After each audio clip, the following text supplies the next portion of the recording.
Olá, irmãos. Nós estamos aqui dando sequência à nossa série No Princípio, hoje falando sobre a promessa. Nós vemos aqui em Gênesis capítulo 3 como o homem decai. Dos versos 1 a 6 nos é descrito o modo como a serpente engana o ser humano e então faz com que ele venha a pecar. Nos versos 7 em diante, aqui até o verso 11, nós percebemos como o homem aliena-se de Deus, como a humanidade agora está dissociada, separada de Deus. É um problema que conduz o ser humano à morte. Ele agora está corrompido, morre fisicamente, mas também morre espiritualmente. A gente percebe aqui que há uma separação do ser humano de Deus, que é a fonte da vida.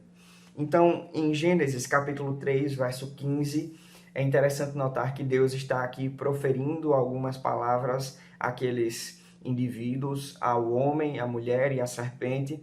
E nesse ponto, Deus faz uma promessa. Gênesis capítulo 3, verso 15 nos diz: "E porei inimizade entre ti e a mulher, entre a tua descendência e o seu descendente. Ele te ferirá a cabeça e tu lhe ferirás o calcanhar." Aqui está o que os teólogos gostam de chamar de proto-evangelho.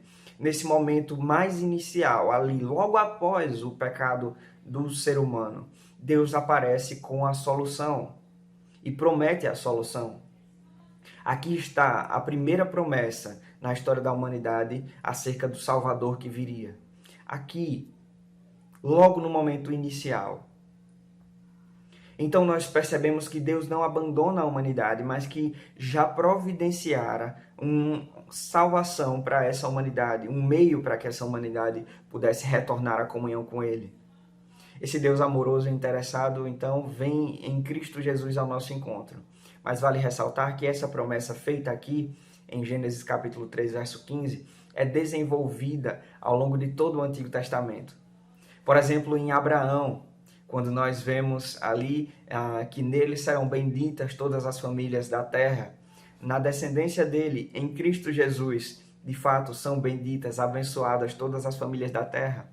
Quando nós olhamos para Moisés com seu sistema sacrificial e fazemos o contraponto com Hebreus, especialmente nos capítulos 7 em diante, nós percebemos como todo aquele sistema sacrificial apontava para Jesus e desenvolvia a promessa feita aqui em Gênesis capítulo 3, verso 15.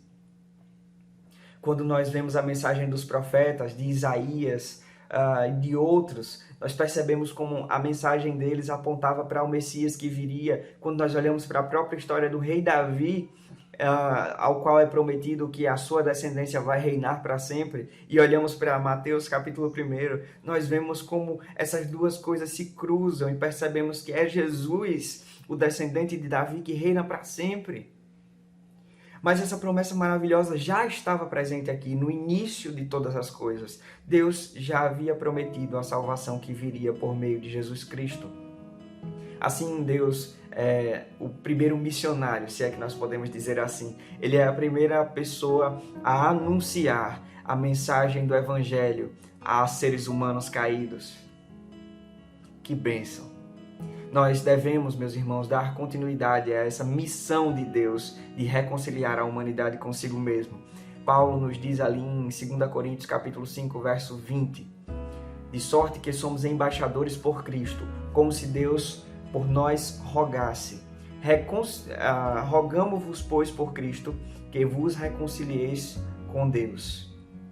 Paulo se vê como um embaixador dos céus, nesse processo de convidar a humanidade à reconciliação. Ele roga, pois, por Cristo, que a humanidade reconcilie-se com Deus. É também esse o nosso papel e é isso que Jesus nos manda fazer. Em Mateus capítulo 28, versos 19 ao 20, temos a ordem do rei. Portanto, ide, fazei discípulos de todas as nações, batizando-os em nome do Pai, do Filho e do Espírito Santo, ensinando-os a observar todas as coisas que vos tenho mandado. E eis que estou convosco todos os dias, até a consumação dos séculos. Nós podemos cumprir essa missão, porque Jesus está conosco. Por isso, animemos o nosso coração e vamos cumprir a missão que o Senhor nos deu. Amém.